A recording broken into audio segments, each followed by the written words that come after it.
मैं doctor Gopal Lohia, homeopath, acupuncturist and Bach flower therapist. आज का सब्जेक्ट है memory tips for students. How to increase memory.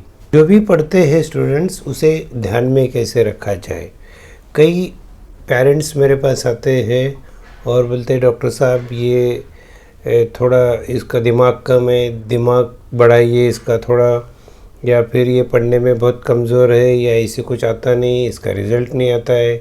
बहुत सारी कंप्लेंट्स लेके आते हैं। लेकिन जब मैं डिटेल में केस का स्टडी करता हूँ तो मुझे समझ में आता है कि प्रॉब्लम दिमाग से नहीं है, अदर एक्टिविटीज़ जो बच्चे को अफेक्ट कर रही है उससे उसको दिमाग में वो रिटेंशन नहीं कर पा रहा है, मतलब रख नहीं पा रहा है अंदर। अगर रख ही नहीं पा रहा है तो उसको निकालेगा कैसे। तो उसको वीक मेमोरी नहीं बोल सकते हैं, अदर फैक्टर से। We have to improve other factor. देखते वन बाय वन। तो मैं आपको 10 टिप्स देने वाला हूँ इसके बारे में।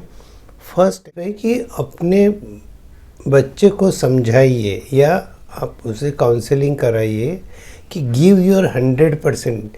जब वो पढ़ाई करने बैठेगा तो उसे बोलिए कि 100% पढ़ाई में रहना है। भले ही वो 30 ही मिनट पढ़ाई करे, लेकिन वो 30 मिनट किताब और वो दो ही होना चाहिए वहाँ पर। उसका ध्यान इधर उधर नहीं भटकना चाहिए। आप पहले ही उसको बोल दो कि बेटा पढ़ने बैठे हो तो 100% पढ़ने बैठना है और कुछ भी सोचना नहीं है।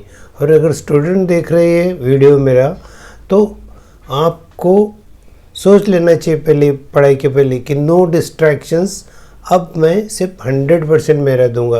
और जीवन में आप कोई भी काम करिए, इफ़ यू गिव 100% तो आपको सक्सेस 100% मिलने। आप इतना एक भी फॉलो करें कि 100% देना है, आपको सक्सेस पक्का मिलेगा। दूसरा टिप ऐसा है कि जो भी आप पढ़ रहे हैं उसे समझिए। समझना बहुत ज़रूरी है। 100% आप समझना पड़ेगा। नहीं तो बच्चे लोग क्या करते हैं कि बाय हार्ट कर लेते हैं बिना समझे। तो वो बाय हार्ट जब कर लेते हैं तो उसमें एक भी वर्ड उनको नहीं आता है तो वो पूरा भूल जाते हैं, उनको रिकैप नहीं होता है। तो ये बहुत इम्पोर्टेंट है। पेरेंट्स का काम है या टीचर का काम है कि उनको टॉपिक समझ रहा है या नहीं समझ रहा है ये पूछ लीजिए। ऐसे ही एक मेरे पास स्टूडेंट आया था, वो उसकी मदर और टीचर बोल रही थी इसको तो दिमाग ही नहीं है, इसका बहुत कम है, ये कुछ नहीं कर पाएगा। और जब मैंने पूरा उसका केस टेकिंग किया तो मुझे नहीं लगा कि उनको दिमाग नहीं है, सिर्फ वो बच्चे को समझ में नहीं आ रहा था, इंग्लिश नहीं समझ में आ रही थी, या मैथ्स के फॉर्मूले किस तरह से अप्लाई करना है वो नहीं समझ में आ रहा था।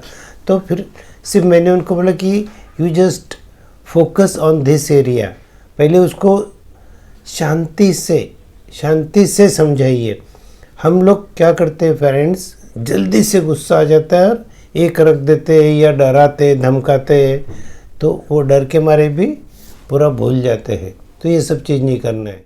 तीसरा पॉइंट है नेमोनिक्स, मतलब कुछ ऐसी चीज़ें स्टडी से रिलेटेड कोई सेंटेंस बना लीजिए, कोई आंसर से रिलेटेड कोई सेंटेंस बना लीजिए। जैसे विबग्योर में जैसे ये बचपन में मैंने पढ़ा था कि 7 कलर का पूरा नाम है इनिशियल लेके। तो ऐसी कुछ चीज़ें आप बना के याद कर सकते हो, तो वो सेंटेंस जल्दी से याद हो जाता है। आपका कंसंट्रेशन नहीं हो रहा है तो उसकी वजह ढूंढ के आप उसके ऊपर वर्कआउट करिए। या फिर कुछ मेडिटेशन टेक्निक्स होते हैं, अनुलोम विलोम है, श्वास ध्यान है, इसके ऊपर ध्यान देके थोड़ा कंसंट्रेशन पावर बढ़ा सकते हैं। मतलब तो उससे फोकस होगा तो अंडरस्टैंडिंग होगा तो वो रिटेंशन होगा तो आप उसको वापस निकाल सकते हैं, आंसर वापस दे सकते हैं। कभी कभी होता है कि बड़ा आंसर होता है, बड़ा आंसर देख के बच्चे लोग डर जाते हैं कि ये मुझसे नहीं हो पाएगा। तो बड़ा आंसर है तो 4 छोटी छोटी चीज़ों में उसको डिवाइड कर दीजिए और 4 चीज़ों का एक वर्ड बना लीजिए। और फर्स्ट इससे जो उसका लाइन शुरू होता है वो देखिए, मतलब BEST है तो बी से कोई एक सेंटेंस शुरू होगा, ई से होगा, यस से होगा और टी से होगा, तो इस तरह से वो पूरा आंसर ध्यान में रह सकता है।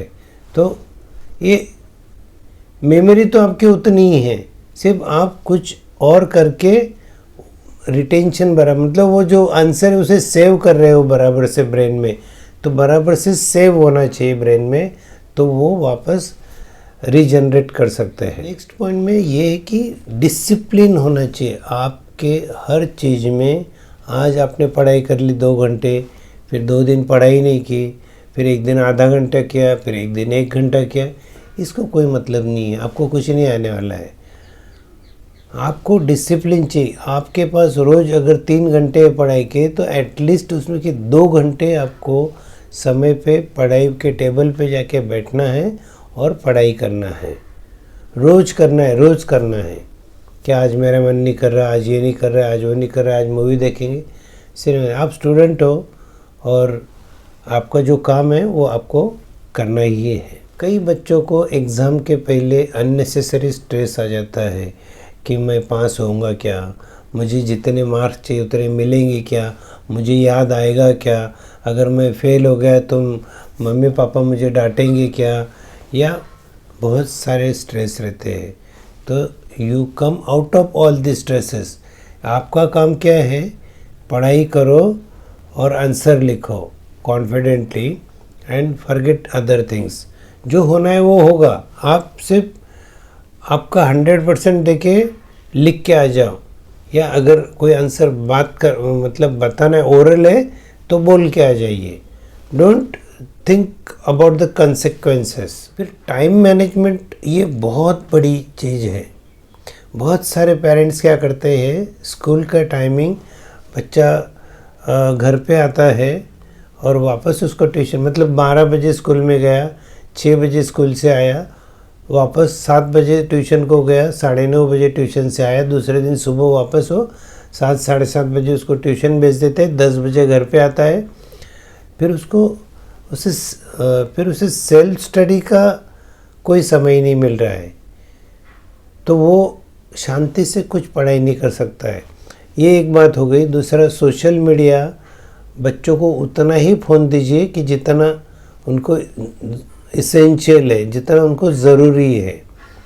और ऑनलाइन गेम्स, बच्चे ऑनलाइन गेम्स का काफ़ी नशा हो जाता है, तो वो दिन रात उसी में पड़े रहते हैं, उनका मन उसी में रहता है। तो try to control that thing, बराबर उनको ही सिखाइए कि कितना ज़रूरी है। तो इस तरह से टाइम मैनेजमेंट करेंगे तो रिवीजन करने के लिए भी समय मिलता है। ये सब मोबाइल और सोशल मीडिया के चक्कर में नींद के ऊपर बहुत ही ज़्यादा इफ़ेक्ट हो गया है बच्चों का। लेट नाइट जैसे 2 तो कॉमन हो गया है बच्चों को। कोई भी छोटे बच्चे हो या चाहे बड़े बच्चे हो, 12 से 1-1:30 के बीच में ही सोते हैं, तो वो लेट उठते हैं और पूरा बायोलॉजिकल क्लॉक उनका डिस्टर्ब हो जाता है। बचपन से ही ओबेसिटी हो जाती है और बहुत सारी बीमारियां हो जाती है। ये थे इम्पोर्टेंट पॉइंट्स। और अगर दवाई लेनी है तो होम्योपैथी की ब्राह्मी क्यू, ये बहुत ही बढ़िया दवाई है। इस दवाई से मेमोरी सेल्स भी बढ़ती है और रिटेंशन भी अच्छा होता है, रीजनरेशन भी अच्छा कर सकते हैं बच्चे।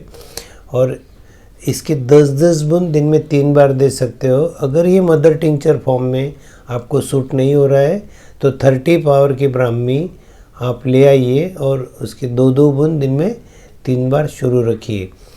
और कुछ मैच फ्लोर की मेडिसिन मैं बता रहा हूँ आपको कि अगर आपका फोकस नहीं हो रहा है, कहीं और आप सोच रहे हैं, तो white chestnut, honeysuckle, clematis, scleranthus, hornbeam, ये 5 दवाइयाँ मिक्स करके आप इसके 10-10 बूंद दिन में 3 बार ले सकते हो।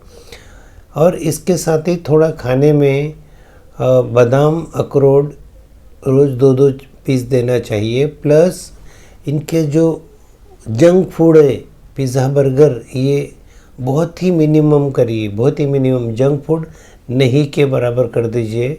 ग्रीन वेजिटेबल्स का रोल काफ़ी अच्छा होता है मेमोरी से रिलेटेड, तो प्लेंटी ऑफ ग्रीन वेजिटेबल्स आप दीजिए उनको। पेरेंट्स की कंप्लेंट होती है कि यार मेरा बच्चा खा नहीं रहा है, क्या करूँ डॉक्टर साहब। आप उसके माँ बाप हो, वो आपका पेरेंट नहीं है, कैसे नहीं खाएगा। कभी कभी आपको अनुशासन, कभी कभी आपको ज़बरदस्ती करनी भी पड़ती है कुछ चीज़ों के लिए, तो करिए, उसको कंपलसरी करिए कि ये चीज़ आपको खानी है तो खानी ही है, इसको कोई ऑप्शन नहीं है। तब जाकर के उसको टेस्ट डेवलप होगी और वो रोज़ खा सकता है। और शुगर की मात्रा कम रखिए और कार्बोनेटेड ड्रिंक्स हो सके उतने कम लीजिए। जो एल्डर बच्चे होते हैं, डिग्री या कॉलेज में जाने वाले, उनका ये प्रमाण बहुत ज़्यादा होता है। बर्गर, पिज़्ज़ा और कार्बोनेटेड ड्रिंक्स ये उनका ऑलमोस्ट डेली का हो जाता है, तो उनका भी मेमोरी के ऊपर काफ़ी असर होता है। तो दोस्तों, I think this much is sufficient. और अगर आपको कंटेंट पसंद है तो हमारे फैमिली में आ जाइए, यूट्यूब फैमिली में। और अगर आपको हेल्पफुल लगती है या किसी और का जीवन बदल सकता है तो आप इसे शेयर भी कर सकते हो। मिलते हैं अगले वीडियो में, तब तक के लिए stay healthy, stay fit. Bye bye.